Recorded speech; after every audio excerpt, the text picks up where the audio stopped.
Kahit hanggang Disyembre na lang ang mga pogo sa bansa, nagbabala ang Presidential Anti-Organized Crime Commission o PAOC na posible pa rin baka impluwensya ang mga ito sa eleksyon 2025. May unang balita si Jonathan Andal. Halos 200 milyong pisong pera sa mga bank account at nasa lagpas kalahating bilyong pisong real estate properties at mga sasakyan.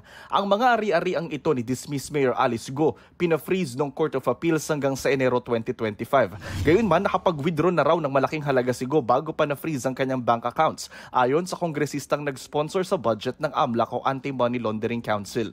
Prior to the issuance of the freeze order, nakita ko ng AMLAC na malaki yung mga naging series of withdrawals doon sa mga bank accounts. Siguro na-anticipate na nga nila, so inunahan na nila by withdrawing their cash in different banks plus disposing several properties at a lower price.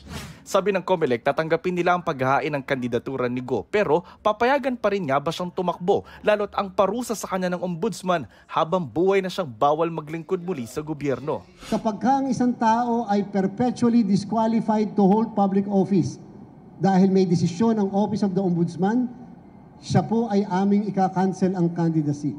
Kahit pa yung taong yan ay nakaapila sa Court of Appeals. Unless mag-issue ng TRO ang Court of Appeals doon sa kanyang kaso sa Office of the Ombudsman. Sinubukan namin kunan ng pahayag ang kampo ni Go pero wala pang tugon.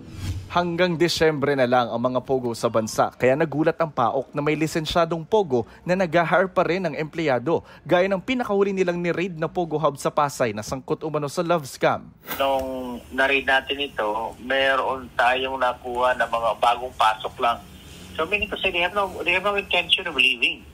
At habang papalapit ang eleksyon, nagbabala ang PAOK laban sa Pogo politics. Meron pa rin yung Pogo politics na yan kasi yung mga Chinese na nandyan sa tabi-tabi, mga Chinese criminal syndicate, bagamat wala kami o iba pang mga ahensyang natuturo na isang particular na tao, hindi malayong isipin na meron din pinapatakbo ang mga yan o tinutulungan.